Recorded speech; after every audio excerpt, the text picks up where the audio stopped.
দুইটা শাস্তি দুনিয়াতে আমরা দেখাই দিতেছি, নাইলে দুনিয়া আরো আগে ধ্বংস হয়ে যাবে নৈরাজ্য সৃষ্টি করিয়া।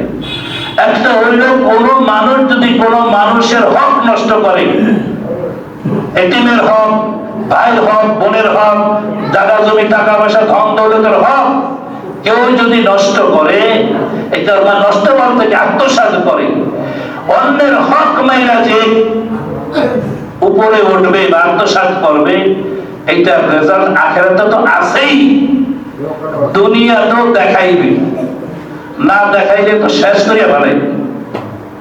আরেকটা হইল বাবা মার অবাধ্য সন্তান, এইটা দুনিয়াতে বাবা মাও ভোগ করবে, সন্তানরাও ভোগ করবে। কারণ বাবা মা যদি সুশিক্ষায় শিক্ষিত করত, দ্বীনের লাইনে চালাইতো, ডাক্তার ইঞ্জিনিয়ার বানাইতে তো কোরআন হাদিসে নিষেধ করে নেই। আপনি ডাক্তার হন, ইঞ্জিনিয়ার হন, প্রফেসর হন, ডক্টরেট হন, আল্লাহ রাসূলকে সাথে নিয়ে হন, সমস্যা কোথায়? হাজারো ডাক্তার আছে আমার মতো, আমার চেয়ে বড় হুজুরের মতো দেখা যায়। হাজারো বুয়েটের ছাত্র আছে আমার মতো বড় হুজুরের মতো দেখা যায়। তাদের প্রতি মানুষের আরো আস্থা ভাজন তারা বেশি হয়। এই লোকটার মধ্যে দুনিয়ার শিক্ষার সাথে সাথে দিনও আছে, এই লোকটা আমাকে ঠগাবে না, একটা আত্মবিশ্বাস মানুষকে দেবে। আমাদের ডাক্তার, ইঞ্জিনিয়ার, প্রফেসর যাই হন না কেন, আগে তো আপনি ভালো মানুষ হতে হবে। ভালো মানুষ কে করবে? ভালো মানুষের ক্যাটালগ তো আল্লাহ তাআলা দিয়েই দিয়েছেন কোরআন এবং হাদিস। ভালো মানুষ হইতে হলে কোরআন হাদিস ছাড়া দ্বিতীয় কোনো ফর্মুলা নাই। মানব রচিত কোন আইন, বিধান, বই, নীতিমালা মানুষকে শান্তি দিতে পারে নাই, এখনো নাই, ভবিষ্যতেও দিতে পারবে না। শাশ্বত যেই চিরন্তন কোরআন হাদিসের বিধান, এটা কিয়ামত পর্যন্ত সকল মানুষকে শান্তি দিবে। এখন বাবা মা মানে দ্বীনি শিক্ষায় শিক্ষিত করে নাই, এই জন্য দুনিয়া তো ভুগতেছে। নেশাখোর হইয়া এখন বাবার উপরে চড়াও হইতেছে, মায়ের উপরে চড়াও হইতেছে, ভাই বোনের উপরে চড়াও হইতেছে, ভাঙচুর করতেছে। আফসোস এখন করেন কেন? যখন এটা কাদামাটি ছিল তখন মন মতো বানান নাই কেন? এখন এটা শক্ত হয়ে গেছে, ওর দোষ দিয়ে করবে। এইটার কারণে আমরা যা সাফার করবো, উল্টা দিকে এরা যে কাজটা করতেছে, এইটার জন্য তারাও দুনিয়াতেও সাফার করবে, আখিরাতেও সাফার করবে। এই সমস্ত অবাধ্য সন্তানগুলি তওবা খাস দিলে তওবা না করা পর্যন্ত। এখন কথা আছে, আপনি বাবা মার সাথে অন্যায় আচরণ করছেন, মনে কষ্ট দিচ্ছেন, আল্লাহর কাছে যে ক্ষমা, সাধারণ ক্ষমার রাত্রে যায় নামাজ ভিজে ফেলাইছেন, কিচ্ছু হবে না। অপরাধ যেখানে তওবা সেখানে, কথা বুঝাইতে পারছি? অপরাধ যেখানে তওবা সেখানে। আপনি বাবা মায়ের সাথে অপরাধ করছেন, অন্য একটা মানুষের সাথে হক নষ্ট করছেন, আপনি আল্লাহর কাছে কাঁদবেন? নো, আগে তার কাছ থেকে মাফ নেন, তার দিল সন্তুষ্ট করে আসেন, তারপরে সে যদি মাফ করে দেয়, তারপরে যে আল্লাহর কাছে হাত উঠান। বাবা মার কর্তব্য নিয়ে অবাধ্য সন্তানের শুরু দেখেন। বুখারী শরীফে একটা ঘটনা বলি।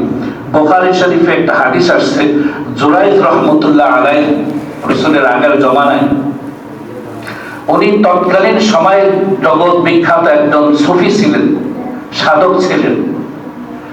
উনি বাড়ি থেকে বের হইয়া জঙ্গলের মধ্যে একটা ঝুপড়ি করছেন।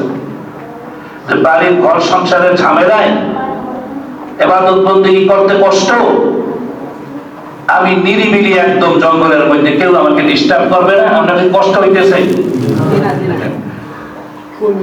নিরিবিলি ঝই ঝামেলা নাই, আমি ইবাদত বন্দেগী করব। তখনই ইবাদত বন্দেগী করতেছে, খুব করতেছে।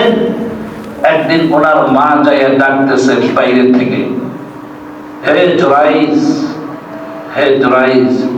উনি নামাজের মধ্যে, উনি মনে মনে নামাজের মধ্যে ভাবলেন, আল্লাহ, আমার নামাজ আর আমার মা, কোনটা রাখি কোনটা ছাড়ি। এই চিন্তা ফিকির করিয়া উনি আর মায়ের কথার জবাব দিলেন না। উনি নামাজ কমপ্লিট করলেন। মা দীর্ঘক্ষণ, সাধারণ মানুষ, মূর্খ মানুষ, কিছু সময় অপেক্ষা করে চলে গেছে। পরের দিন আসছে, একই দিন, ওই দিনও একই হালত। মা ডাকলেন জোরাইজ জোরাইজ। আজকেও সে নামাজের মধ্যে, আজকেও চিন্তা করতেছে আমার নামাজ আর আমার মা কোনটা ধারি কোনটা ছাড়ি। উনি মায়ের ডাকে সাড়া দিলেন না, মা চলে গেলেন। দ্বিতীয় দিন আসলেন, দ্বিতীয় দিনে একই অবস্থা। উনি চিন্তা করলেন আমার নামাজ আর আমার মা কোনটা ধরি কোনটা ছাড়ি। উনি আজকেও কি করলেন না, মায়ের ডাকে সাড়া দিলেন না। মা মনে কষ্ট পেয়ে বলে ফেলাইছেন, জবান থেকে বের হয়ে গেছে, তোর মায়ের ডাককে, মায়ের চেহারা যদি না দেখতে চাস, আল্লাহ যেন একটা বেশ্যা মহিলার চেহারা দেয়, তখন দুনিয়া থেকে তোকে নাই। নাউজুবিল্লাহ।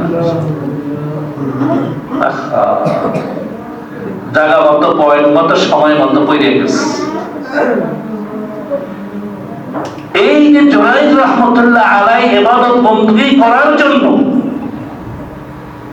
আলাদা ব্যবস্থা নিলেন নির্জনে। এইটা আবার তৎকালীন সময় সমসাময়িক তার কিছু লোক আছে না সমাজের মধ্যে ভালো রাখতে পারে না, ও দরবেশ হয়ে গেছে, আর দরবেশকে সুরার লাগে। কিভাবে শুনাইবে?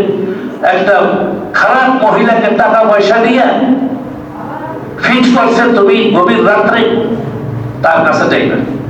তোমার যতটুকু রূপ সজ্জা আছে, রূপ যৌবন, অতটুকু ওপেন করে তাকে আকর্ষণ করবে। দেখি কোথায় যায় জোরাইজ, দরবেশি জোরাইজ। তো এইটা তো দরবেশ এলেম না থাকলেও, আলেম না হইলেও, দরবেশ হইলেও তো বোঝে যে এটা খারাপ কাজ। এটা বোঝে না সাধারণ মানুষ। তো সে দূর দূর করে তাকে তাড়াই দিচ্ছে। এক মহিলা কইছে, মহিলা তো টাকা খাইছে। ওই সময় ওই গরু ছাগল তো বেশি ছিল, গরুর ঘর ছিল না, ছিল রাখালের ঘর। এখন গরু ছাগল কম, গরু ছাগলের ঘর। ওই সময় রাখাল টম পাইতে থাকতো, গরুর মহিষ যা থাকতো তার সামনে থাকতো, পাহারা দিত। সেই রাখাল একলা নির্জনে তার গরু ছাগল পাহারা দিচ্ছে। এখন এই মহিলা এত রাত্রে কোথায় যাবে? ফিরে তো যাইতে পারবে না, টাকা খাইয়ে গেছে, বাইরে শেষ ওইখানে গেছে। রাখালের মধ্যে কোনো দিনদারি নেই, সে যা হওয়ার হয়ে গেছে। পরের দিন আবার আসছে, আবার পাঠাইছে। আজকেও এরকম করে তারাই গেছে, আজকেও সে রাখালের কাছে গেছে, যা হওয়ার তাই হয়েছে। এরকম পরপর কয়েকদিন হয়েছে। এখন দেখে যে মহিলা প্রেগনেন্ট হয়ে গেছে। এখন তারা অপেক্ষা করতেছে এ বাচ্চা হোক, তারপরে জুরাইজকে ধরা হবে। যখন বাচ্চা হয়েছে, শব্দ হুড়মুড় করে চলে গেছে জুরাইজের কাছে, মহিলাকে নিয়ে গেছে। দরবেশি কত রকমের কথা আছে না, এই মহিলার বাচ্চারে, এই বাচ্চার বাবাকে বল। তাকে ওই ঝুপড়ি মুপড়ি ভাইয়া, মহিলা তার বলে নাই যে আমি কাম আরেকজনের সাথে ঘটাইছি, তার টাকা খাইছি। ওর ঝুপড়ি মুপড়ি ভাইয়ার টাইম না হেসরে মারতে মারতে বের করছে। অথবা কি ঘটনা, বুখারীর হাদিস। আশ্চর্য হয়ে গেছে, ভাই কি কি হয়েছে? তোমাদের কি হয়েছে আমার সাথে এরকম করো? বলে এখন দরবেশি করবো? বলে আমাকে বলো কি হয়েছে।